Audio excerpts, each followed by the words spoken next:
नमस्कार, आप देख रहे हैं भारत की आवाज़ न्यूज़। मैं पीयूष कुमार मिश्रा।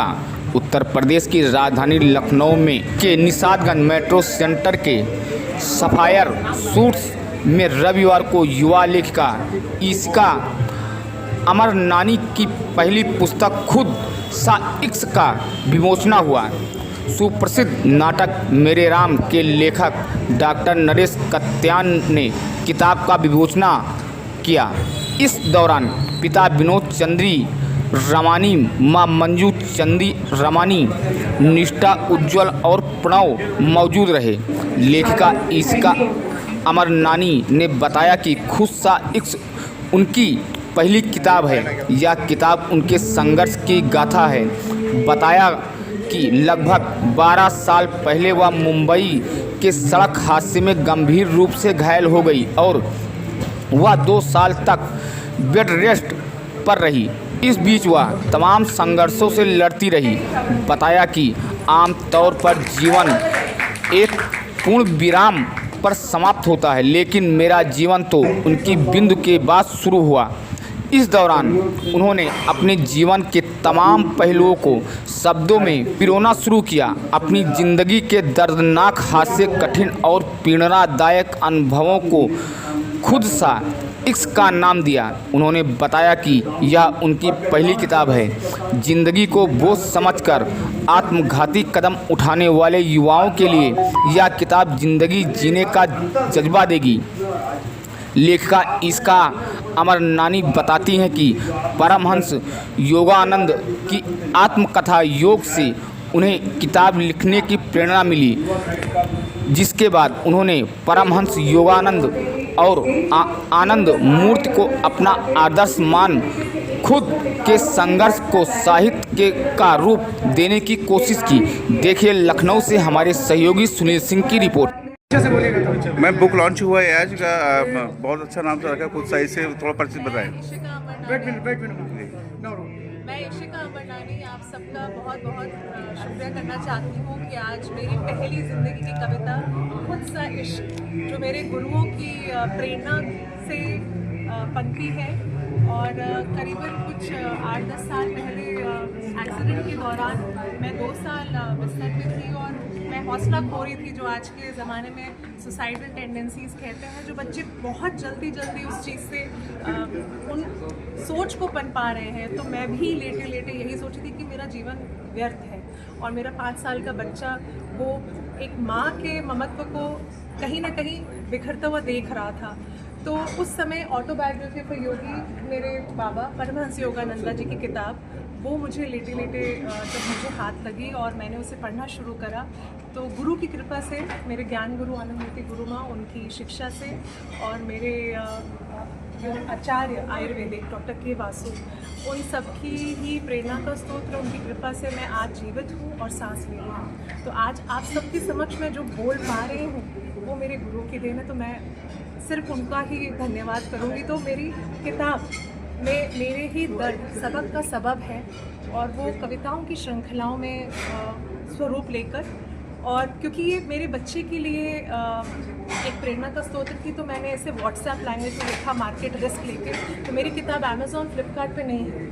मैं 1 to 1 एक से एक सबसे स्वरूप मिल के, उनकी यात्रा जान के, अपनी यात्रा बता के और गुरु के ज्ञान के प्रभाव को आगे बढ़ा के मैं इस किताब को आगाज़ देना चाहती हूँ। तो आप सबसे मेरा ये सहयोग और ये विनती है कि एक कलाकार, एक लेखक के रूप में मेरी जो एक रिक्वेस्ट है आप सबसे कि इस बदलाव को, इस जागने की क्रांति को, जो अंतर्तल से हम खो रहे हैं, उस गुरु और प्रभु की जो कृपा को हम अनदेखा कर रहे हैं, इस किताब को आगे आगाज़ दें।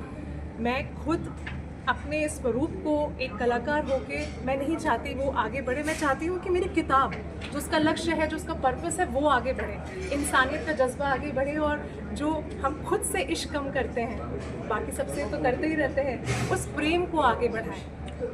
सारांश के तौर पे अगर आप कहेंगी तो ये किताब आपको किस लोगों को क्या संदेश देती है? खुद सा इश्क, कभी खुद को दिखा, चल तू भी कभी खुद से थोड़ा इश्क लगा, कभी खुद से खुद की बाजी लगा और बेवजह इतनी, चल कभी तू भी खुद से थोड़ा इश्क लगा। आप इसका प्रेरणा स्रोत किसे कहेंगे? मेरे गुरु आनंद मूर्ति गुरु माँ, परमहंस योगानंदा बाबा, जिन्हें मैं प्यार से बोलती हूँ, डॉक्टर के वासु, और जिंदगी जो हमारी सबसे बड़ी गुरु है। लगभग कितना समय लगा आपको इस किताब को पूरा किताब को पूरा करने में जिंदगी का 40 साल का मुझसे आप इस एक प्रश्न में पूछ रहे हैं, तो 40 साल लगे। शुभ नाम?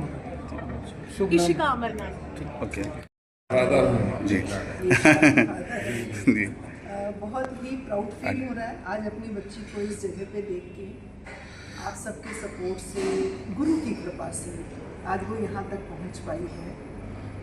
उसके बयान आपने तो सुनी ही होंगे, जीवन के उतार चढ़ाव को पार करते हुए, और सबसे बड़ी बात है अकेले, अपने बलबूते पे सफर आज जहाँ तक भी वो पहुँची है। मैं बिल्कुल क्लियर कह सकती हूँ कि उसने किसी पापा का, भाई का, अड़ोसी पड़ोसी का, किसी का सपोर्ट नहीं था। अपने पैरों पर मतलब कभी कभी उसने किसी न किसी का दरवाजा खटखटाना चाहा, मेरे ही कहने से कि ये हमारे नोन हैं, बेटा आपकी हेल्प करेंगे, आप एक बात बोलो। पर बहुत ही चोट लगती थी और रोके टूटके बिखरती थी, पर फिर एक हौसला लेके फिर खड़ी होती। इसी उम्मीद से मैं उसको स्ट्रॉन्ग करती, कह के कि तुम कर सकते हो और तुम पहुंचोगे पिंकी एक दिन। उसका नाम पिंकी है, शादी के बाद इशिका अमरनानी हो गया है। जैसा कि खुद नाम बहुत अच्छा है, खुद से इसके खुद से खुद तक का सफ़र, मतलब एक इमोशनल कर देता है, एक मतलब भावनाओं को, जैसे कि कुछ बहुत सारी चीज़ें, दर्द या बहुत सारी भावनाएं पिंकी जी या इसका जगह छुपी हुई हैं, जिन्होंने अपनी बुक के माध्यम से लोगों तक पहुंचाई है। और मैं आपको ये बताना चाहूँगी, मैंने कई उसके प्रोग्राम्स बॉम्बे में जाके, उसने कई बार शोज़ किए हैं, प्लेटफॉर्म में गई है। मतलब हमने ये भी देखा कि सिर्फ 4 लोग सामने हैं, पर उसने इसी जुनून के साथ अपनी कविताएं पढ़ी हैं। बट हमने ये देखा उन 4 में भी कोई एक बंदा ऐसा था जिसने आगे बढ़ के ये बोला कि मैम आज आपकी कविता सुनने के बाद जो मैं जीने की उम्मीद खो बैठा था, मैं जीना ही नहीं चाहता था, शायद खुले शब्द में कहूँ तो बिल्कुल माइंड मेकअप था बच्चे का कि मैं सुसाइड करूँगा, मैंने तो कानों से सुना। और मैम आपकी ये पोइट्री सुनने के बाद मेरे अंदर जीने का जुनून आया है। तो हमारे हिसाब से कि उसकी ये कविता किसी को जीने की अगर चाह देती है तो ये भी एक बहुत बड़ी बात है। अपने ही शहर में जो आज ये उसका प्रोग्राम हुआ है, तो मैंने ये समझा है, उसने भी ये समझा कि कोई ना कोई इस शहर में उसकी इस कविता का इंतजार ही कर रहा है। भगवान ने चाहा तो बहुत जल्दी वो आप और हमारे कानों तक भी बात आएगी कि कोई तो ऐसा है जो इस कविता के लिए तरस रहा था, और इसीलिए ये प्रोग्राम यहाँ हुआ और आप सबका सपोर्ट मिला, और आप सबके ही जरिए ये बातें कानों कानों तक जाएंगी और लोगों के कानों में इसकी किताब की पहचान, इसकी किताब की जो किताब का एक ही मकसद है कि अपने आप को पहचानो, इस जीवन में कभी भी डरो नहीं, कभी भी कमज़ोर नहीं पड़ो, और कोई भी रास्ता कठिन से कठिन हो तुम पार कर सकते हो, ऐसा है उसका मानना। तो अपने आप से प्यार करके ही हम अपने लिए रास्ता ढूंढ सकते हैं, ऐसा उसका कहना है। Thank you. बुक लॉन्च है इसका, अमरानी जी का जो बहुत अच्छा टाइटल है, खुद से खुद तक का सफ़र है, रूह से रूबरू तक का सफ़र। तो सर आज आप चीफ गेस्ट में यहाँ पे आमंत्रित थे, क्या करना चाहेंगे इसका जी के लिए? देखिए, ये मेरे लिए गर्व की बात है कि मेरी एक बेटी ने अपने जीवन के संघर्षों से जूझते हुए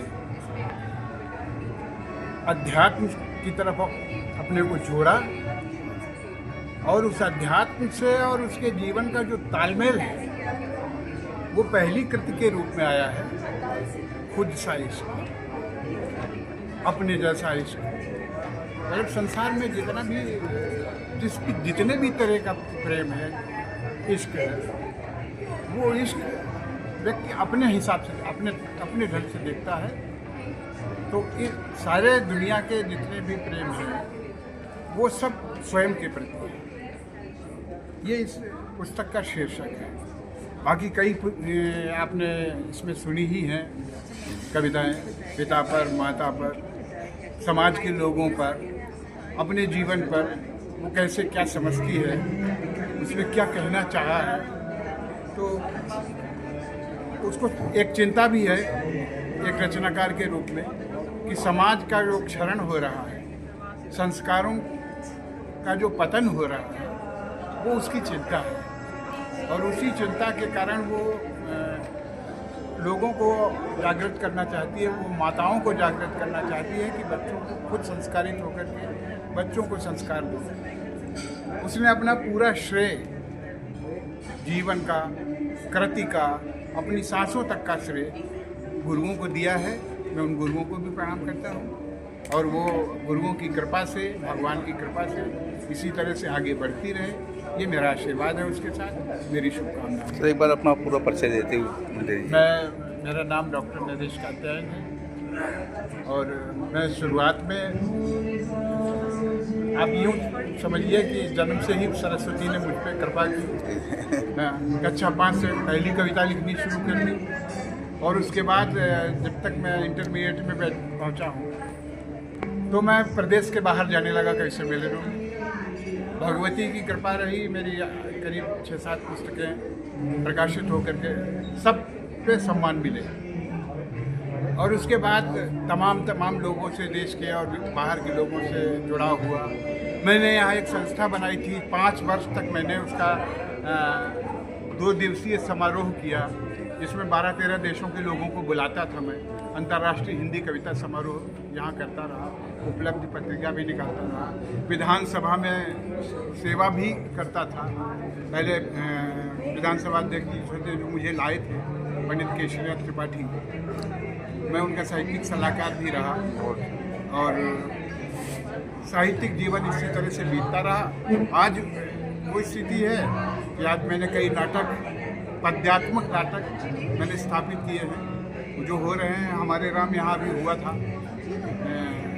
इंदिरा गांधी प्रतिष्ठान में, फिर 26 जुलाई को है, वो भी मैंने लिखा है। और कई नाटक पुनीत ईश्वर के लिए, आशुतोष राणा के लिए, दूसरे और प्रोड्यूसर के लिए लिखे हैं। 2 धारावाहिक इस समय मेरे लेखन का चल रहा है, एक आदिश्वर और एक दशावतार। इसके अलावा कुछ नाटकों की रचना चल रही है, कविताएं तो चली रही हैं। अब यही यानी बहुत कुछ जो है मतलब आपके से साथ जुड़ा हुआ है। आप एक अच्छे कवि भी हैं, एक मतलब जो है एक सोशल से समाज सेवक भी हैं और एक साहित्यकार भी, मतलब कई चीज़ों से आप जुड़े हुए हैं। Thank you. कभी तो दूसरे का कर पाओगे प्यारे, जब खुद का घड़ा खाली रहेगा तो कैसे किसी को पानी दे पाओगे। तो ये जो इश्क है ना, ये गुरु ने सिखाया है। अगर राबता रखते हैं मेरी कहीं बातों से, या विश्वास रखते हैं, या कहीं ना कहीं अगर आज आपके दिल में कुछ बदलाव आ रहा है, कुछ किरण आज जाग रही है, तो यकीन मानिए मैं नहीं हूँ। इधर है स्तोत्र, इधर झुकिए, इधर पनाह मांगिए, इधर हाथ बढ़ाइए, वो थामने के लिए तैयार है। चाहे आपके कोई भी गुरु, सारे गुरु एक ही शब्द बोलते हैं कि खुद में ही अपने आप को ढूंढो, किसी और को तलाशो मत, किसी और को परखो मत। बड़े कहते हैं ना, जब एक उंगली किसी सामने को उठाते तो 4 अपने पे होती है। मैं कभी नाराज हो जाऊँ अपनी भाभी से, तो मैं पहले सोचती हूँ मैंने क्या किया, फिर दूसरे दिन नई सॉरी लिख देती हूँ। भाभी क्या तो मैंने क्या होगा दे देती हूँ। तो सॉरी बोलने में कोई ईगो नहीं है, किसी की कम हो जाती है। ये संस्कार है आपके, ये बड़प्पन है आपका।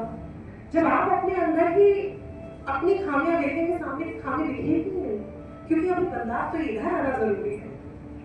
और हम जब बदलेंगे तभी तो सामने देख के कोई बदलेगा। तो उदाहरण स्वरूप में मुझे लगता है कि मेरे व्यक्तित्व का भार है मुझ पर, रिस्पॉन्सिबिलिटी कि मेरा बच्चा क्या सीख रहा है। अगर मैं ही सामने गलत कर रही तो मेरी गुजारिश है आज की युवा पीढ़ी से कि जब आप माँ बाप बनने की सफर पे चले, आप चाहते हैं कि आप किसी एक आत्मा को जन्म दें, पहले आप खुद सक्षम होइए, खुद समझिए इस बात को कि आप पूर्ण स्वरूप से तैयार हैं माँ बाप बनने के लिए। क्या वाकई में आप एक दूसरे जान को, एक शरीर को वो संस्कार देने के लिए सक्षम है, तब आप माँ बाप बनिए। क्या आप सक्षम है खुद से मोहब्बत करने के लिए, तब आप शादी के जैसे इतने you know integrated marriage is a noble, you know, I don't know how to even say it in words. It's a very sacred, it's a very sacred, बहुत ही sacred institution है, मजाक बना के रखा है सबने। हमारे माँ पिता को देखिए, हमारे जितने यहाँ पे सीनियर हैं, निभा रहे हैं, कैसे निभा रहे हैं? कभी पहलू यहाँ झुक रहा है, कभी पहलू वहाँ झुक रहा है, साथ चल रहे हैं और अभी भी सब मुस्कुरा रहे हैं। बेटा जन्म तो ये है, हमारे जो बड़े हैं, हमारे माननीय हैं, हमारे माँ बाप, हमारे जो बुजुर्ग हैं, ये माननीय है। इन्होंने जो जिंदगी देखी है, हमने कुछ भी नहीं देखी है, और आज की युवा पीढ़ी को वो समझना होगा। वो इस चीज से भूल जा रही है, उन्हें लगता है सब कुछ आता है। मैं सोचती हूँ कि मैं पापा मम्मी से आज भी समझती हूँ कि मैं अंकल से पूछ रही हूँ, डॉक्टर साहब से, सर से, कि ठीक है, हम उस युग के हैं, और आज की युवा पीढ़ी हम जानते हैं, तुम नहीं जानते, हम जानते हैं।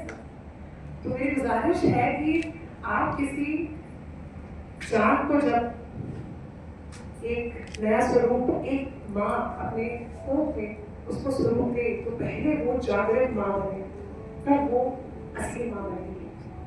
अगर वो स्वयं जागृत नहीं है तो वो बच्चे को संस्कार क्या दे पाएगी? क्योंकि शुरुआती मुझे लगता है कि अभी जैसे आप बता रही थी शादी के बारे में, people nowadays focus on the wedding and not on the marriage, isn't it? Right, Ishika? So ये तो है। और how has been your journey in motherhood? What would you like to say to Pranam? My son is there. I give a sound, my backbone, my foundation. Capital Thomas Woodside, क्योंकि आज प्रणव नहीं होता था तो मैं ये किताब शायद नहीं छप पाती थी, क्योंकि 3 महीना पहले मेरा वापस एक ऑपरेशन हुआ। मुझे लगा कि मैं नहीं कर पाऊंगी, हर टाइम मुझे ऐसा लगता है मैं वापस नहीं आऊंगी, पता नहीं कौन सी डेट है वापस आ जाती हूँ। तो उस समय ऑपरेशन के लिए जाने के पहले मैं अपनी